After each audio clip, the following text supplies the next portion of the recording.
Hello everyone, welcome back to another Fired Up Friday. So today we have some fatwood from Ohio via Nicole Lake Erie Prepper by way of Donna. So we got Ohio on the board. Ohio's in the house. Oh yeah. So this is the little piece that's left after I kind of trimmed it all up, and that's going to be going on the Fatwood Board of Fame. Okay, so what we got here is we got some of my palm husk, which I've been using sparingly because my tree has got a crew cut. And you all may recognize this. It wasn't too long ago I used it again, but I was watching Dan from Blind Owl Bushcraft and Survival bring out his fire pistons, which I got a comment on because I watched it on a device I didn't comment on. But anywho, I just wanted to give you a few tips and tricks that I kind of learned while I was making them and using them. I got fascinated with them from a video from ClickSpring. So if you ever look up ClickSpring fire piston on YouTube, you'll see the guy who made that ClickSpring fire piston out of brass on a lathe. You guys that have metal lathes, you should definitely try it. It's like really awesome. But that's where I got fascinated with them.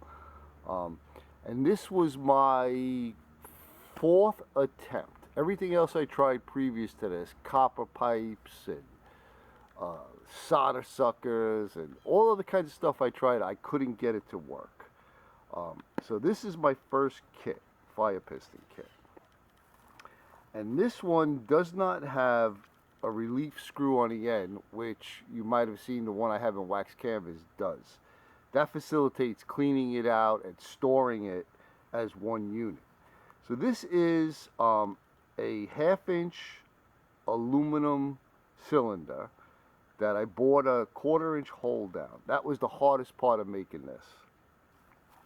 And then this is a 1/2-inch aluminum cylinder, 1/2-inch handle with a 1/4-inch piston. Okay, and you have a hole on the end. And the second hardest part was making this groove to fit the O-ring so you get a good seal.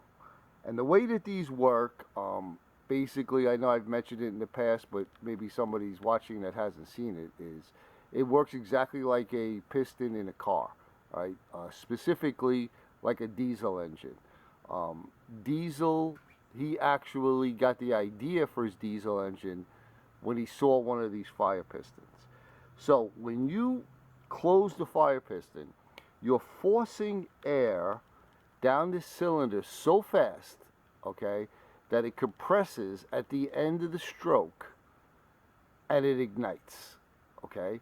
So those are some key things that you have to remember when you're playing around with a fire piston, okay? You don't have to slam it like you're trying to bust through a piece of concrete. You just don't have to do that, okay? It's a deliberate downstroke, but the key, and I see a lot of people have a problem with this, is they don't pull it out fast enough. So they may be lighting it inside, okay, but they're not pulling it out fast enough and it's going out. Because if you compress this, okay, and I'll do it slowly so some of the air escapes and I can get it to the bottom, but it's a pretty good seal, as you can see. So what happens is you compress this, you light your char material down at the bottom, and you wait to pull it out, it goes out. So you need to have both a powerful downstroke and then immediately pull it out. Okay, and if you have a good seal, you'll hear that pop. Okay, if you make one of these yourself and you don't hear that pop, it's not going to work. Okay, the air needs to be sealed, and that's where the rubber O-ring comes into place and the lubrication. Okay, so let me rewind this camera. So got to rewind. So now what we are going to do is, let me move this on the side. I have this little fancy tool I made. We're going to get our Vaseline petroleum jelly. We have some chalk cloth here. And again, don't ever be stingy with your chalk cloth. I got a whole giant jar of chalk cloth, right? And I'm going to worry about using 2 or 3 pieces? No. You don't want to, if once you get ignition of any sauce, you don't want to take a chance of losing that. Nothing like the camera dying. Okay, I don't even know where I was, but I think I'm getting ready to charge the fire piston. Okay, so what I like to do is grab a little piece of chalk cloth, stick it in the end, leave it sticking out a little bit. Let's clean that off, okay? Then I like to put my lubricant on after I have the chalk cloth in so I don't get it all over it.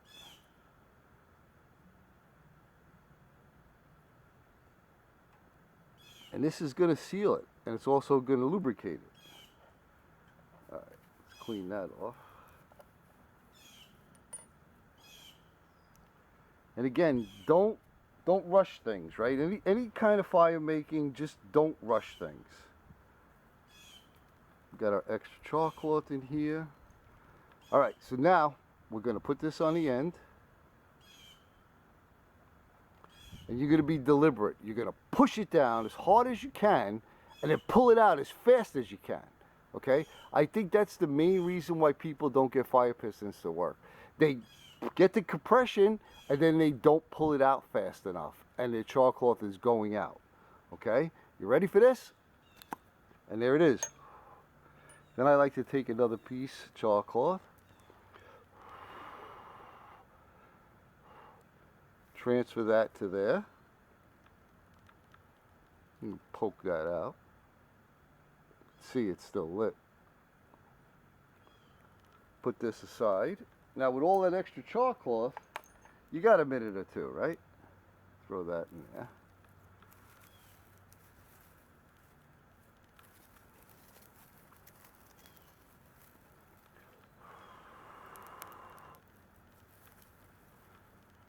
It's a smoking.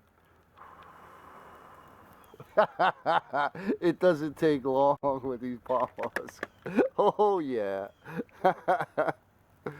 Yeah. Nice, Captain, nice. I love those pomos. I miss them. Oh yeah, it's going up. Oh, I almost thought I put my sample piece in there. That would have been tragic. Oh yeah, hello, Mr. Fire. You can't see, but I'm backed off about 3 feet right now. Oh yeah, sweet. Nice. So there you go. Little lesson on the fire piston. They're not, they're really not that hard. And I'll be honest with you, once you get your technique down, I have no doubt that you could get them to light, I don't know, 9.5 times out of 10, if that's even a number. They're pretty reliable. I mean, they use them for a long time as ignition source.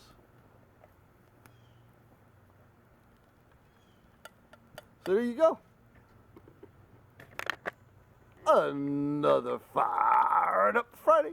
Thanks for coming along, everyone. I hope you're well. I hope you're having a wonderful day. Much love and respect to all of you, my brothers and sisters. Thanks for watching, and we'll see you on the next one.